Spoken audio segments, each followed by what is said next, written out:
எனக்கு ஸ்வீட்ஸ் அப்படிங்கிறது வந்து அந்த ஜென்ரலாவே cravings-ஏ இல்ல. பிடிக்காது. ஆமா. எனக்கு இன்ஃபேக்ட் ஒரு வியர்டான திங் என்னன்னா, பிரெக்னன்சில ஏதாவது ஒரு கிரேவிங் இருக்கும்ல, ஆமா. அந்த மாரி எனக்கு எந்த கிரேவிங்ஸுமே கிடையாது. ஒரு பர்ட்டிகுலர் ஃபுட் கிரேவிங் கிடையாது. கிடையாது. அப்படி எனக்கு கிரேவிங் இருந்துச்சுன்னா, அது இன்னும் செம்ம காமெடி.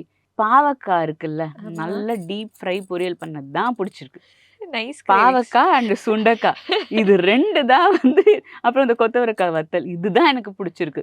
அப்ப கசப்பு, துவர்ப்பு. புளிப்பு கூட வந்து பிரெக்னன்சில சாப்பிடுவாங்கல்ல, அது கூட 3. இதுதான் வந்து எனக்கு பிடிச்சிருக்கிறது. இத மீறி எனக்கு சாப்பிடணும்னு கிரேவிங் வருதுன்னா, அந்த கொரியன் நூடுல்ஸ் இல்ல மேகி நூடுல்ஸ். இல்ல அதான் நான் கேட்க அந்த மாதிரி ஜங்க் எல்லாருக்குமே ஐஸ்கிரீம் இந்த மாதிரி தானே தோணும். ஸ்வீட்ஸ் சுத்தமா நோ. ஃப்ரூட்ஸ்ல இருக்க ஸ்வீட்ஸ் கூட எனக்கு சாப்பிட பிடிக்கல. அந்த மாதிரி. No sweet cravings. எப்ப வேணாலும் முறுக்கு குடுக்குறீங்களா? தட்ட குடுக்குறீங்களா? Okay done. சாப்பிடலாம். அது கூட வந்து எனக்கு வீட்ல செய்யற மாரி, அந்த மாதிரி தான் பிடிக்குமே தவிர, அதுக்காகவே எனக்கு வீட்ல செஞ்சு செஞ்சு குடுத்துட்டு இருந்தாங்க. ஸோ இந்த மாரி எனக்கு சேவரீஸ் பிடிக்கும் தவிர, இந்த இந்த ஸ்வீட்ஸ்ங்கிறது அப்சல்யூட்லி நோ.